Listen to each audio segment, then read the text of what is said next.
Est-ce que tu t'es déjà demandé pourquoi dans certaines familles, le diabète touche presque tout le monde? Pourquoi certains enfants naissent beaucoup plus fragiles que d'autres? Pourquoi certaines maladies semblent courir dans des lignées familiales même quand personne ne partage les mêmes habitudes de vie? La réponse n'est pas toujours dans les gènes, elle est dans ce qui se passe bien avant la naissance. Alors si tu veux savoir ou comprendre comment la santé d'un enfant se programme bien avant qu'il n'arrive au monde, reste avec moi jusqu'à la fin. Alors, salut, je suis Jeannette Béré, votre communicatrice en santé publique, et sur Santé 360 Afrique, on parle de santé publique simplement, avec des mots que tout le monde peut comprendre. Si c'est ta première visite sur cette chaîne, je te souhaite la bienvenue. Alors, ma mission, elle est simple. Elle vise à te donner les outils pour protéger ta santé et celle de toute ta famille en m'appuyant bien sûr sur des données scientifiques. Et si ce travail te parle, je t'invite à cliquer sur le bouton d'abonnement. Ce geste simple me dit que tu es là et cela m'encourage énormément. Alors, aujourd'hui, je vais te parler d'un concept scientifique qui a révolutionné la médecine moderne. Son nom, c'est le DOAD. Developmental Origins of Health and Disease. En français, ça veut dire les origines du développement de la santé et des maladies. Alors, l'idée centrale, c'est quoi? C'est que les conditions dans lesquelles un bébé se développe dans le ventre de sa mère programment sa santé pour toute sa vie. Laisse-moi t'expliquer ça avec une image un peu plus concrète. Tu connais les saisons de pluie en Afrique? Alors, si tu sèmes durant une bonne saison, où est-ce qu'il y a de l'eau, un bon sol et du soleil, tu vas récolter des grains solides, pleins de nutriments et capables de résister aux maladies. Mais si tu sèmes pendant la sécheresse ou dans un sol qui est appauvri, tu vas récolter des graines, oui, mais la plante sera plus fragile, plus petite et moins résistante. Le bébé humain, c'est exactement pareil. Le ventre de maman, c'est son sol. Ce que maman mange, ce que maman ressent, ce que maman respire, c'est la qualité de ce sol. Et le bébé qui se développe dans ce sol va s'adapter à ce qu'il reçoit. S'il reçoit par exemple assez de nutriments, assez d'oxygène, assez de sécurité, il se construit pour vivre longtemps et en bonne santé. Mais s'il reçoit peu, son corps va faire quelque chose de très intelligent à court terme. Il va se programmer pour survivre dans un monde où les ressources se font rares. Ça veut dire que c'est une programmation. Ça veut dire qu'il va dépenser, il va stocker plus facilement, il va dépenser moins d'énergie.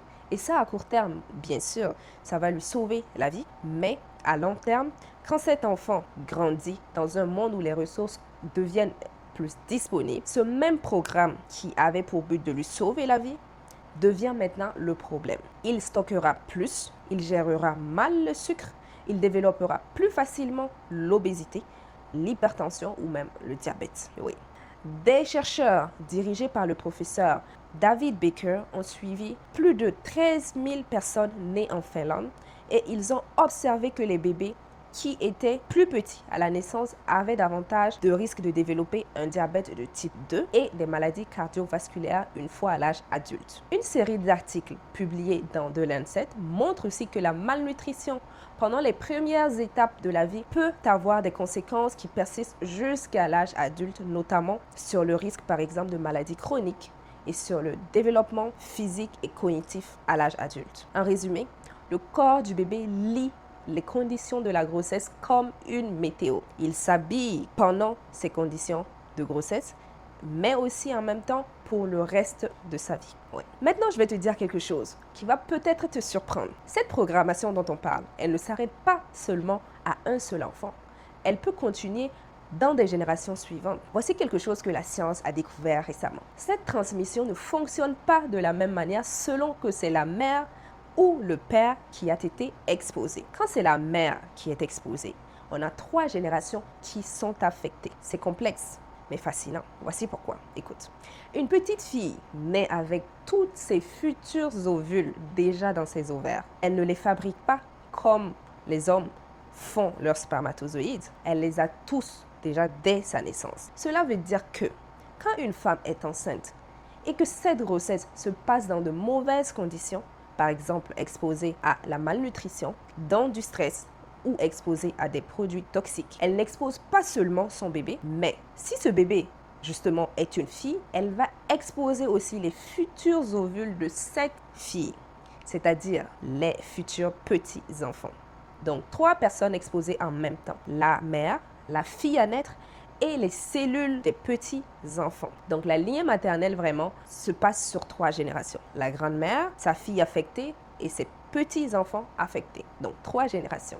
Des chercheurs britanniques ont suivi près de 14 000 familles pendant plusieurs années et ils ont observé que certaines conditions vécues par les grands-parents étaient associées à des différences de santé chez leurs petits-enfants. Ces résultats suggèrent donc que notre environnement pourrait laisser une empreinte qui dépasse une génération et cela appuie l'hypothèse justement de la transmission de certains effets sur plusieurs générations, notamment dans la lignée maternelle. Quand maintenant c'est le père qui est affecté, ou quand c'est le père qui est exposé, on a 2 générations qui seront affectées. Chez le père, c'est différent. Pourquoi? Parce que les spermatozoïdes ne sont pas stockés déjà depuis la naissance. Ils se fabriquent en continu tout au long de la vie. Cela veut dire que si un homme vit dans de mauvaises conditions, c'est-à-dire qu'il mange mal, il fume ou il est exposé à des produits toxiques, les spermatozoïdes qu'il produit à ce moment-là portent les traces de ces conditions, de toutes ces expositions, de la fumée ou des toxines. Et ces traces peuvent se transmettre à ses enfants. Mais contrairement à la femme, cette transmission s'arrête seulement à la génération suivante. Parce que ses enfants à lui, c'est-à-dire à la génération suivante, vont à leur tour maintenant produire leurs propres cellules reproductrices. La lignée paternelle, donc, veut dire que le père est exposé et il affecte ses enfants, donc 2 générations. Une étude réalisée en Suède a montré que les périodes de famine ou d'abondance alimentaire vécues par les grands-pères pendant leur enfance étaient liées au risque de diabète et de maladies cardiovasculaires observés chez leurs petits-fils. Ces résultats suggèrent donc que certaines influences de notre environnement pourraient se transmettre d'une génération à l'autre. Donc, pour résumer, si une femme souffre pendant sa grossesse, elle peut transmettre ses traces biologiques sur 3 générations. Si un homme souffre, la transmission se fera donc sur 2 générations. Et maintenant, tu comprends pourquoi certaines maladies semblent traverser les familles africaines depuis des générations. Ce n'est pas une malédiction, c'est de la biologie. Et la biologie peut changer. Pourquoi cette vidéo te concerne? Est-ce qu'il y a une femme enceinte dans ta famille en ce moment? Ou est-ce que tu envisages d'avoir des enfants bientôt? Ou est-ce que tu es simplement quelqu'un qui se demande pourquoi certaines maladies reviennent d'une génération à l'autre? Donc, il faut savoir que ce qu'une femme enceinte vit aujourd'hui n'affecte pas seulement son bébé. Cela peut toucher jusqu'à ses petits-enfants. C'est pourquoi l'UNICEF et l'OMS ont créé le programme des premiers 1000 jours dans plus de 40 pays en Afrique. Leur objectif, c'est de s'assurer que chaque femme enceinte ait accès à une nutrition suffisante pendant cette période critique. Parce qu'investir sur les 1000 premiers jours, c'est investir sur la santé de plusieurs générations. Alors, qu'est-ce que tu peux faire dès maintenant?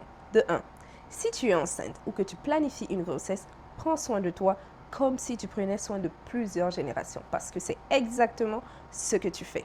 De 2, si tu es un homme, ta santé compte aussi.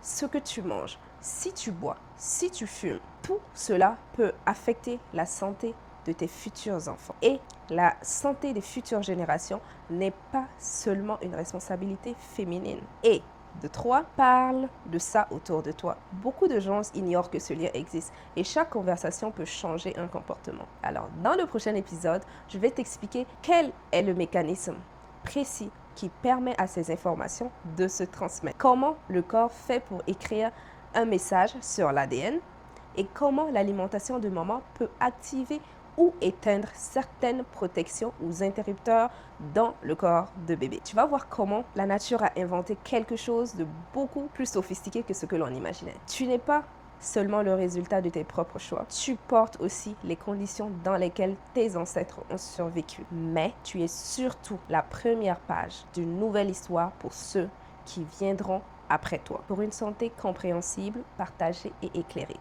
Avant de partir, j'ai une question pour toi. Est-ce qu'il y a une maladie qui revient souvent dans ta famille, comme le diabète, l'hypertension ou l'obésité, et que tu t'es toujours demandé pourquoi? Avec ce que tu sais maintenant sur le DOAD et la transmission intergénérationnelle, est-ce que tu regardes ça différemment? Dis-moi dans les commentaires, j'ai hâte de te lire et je lis chaque message. On se retrouve très bientôt pour le prochain épisode et crois-moi, tu ne voudras pas le manquer. Prenez soin de vous et de ceux que vous aimez. Bye!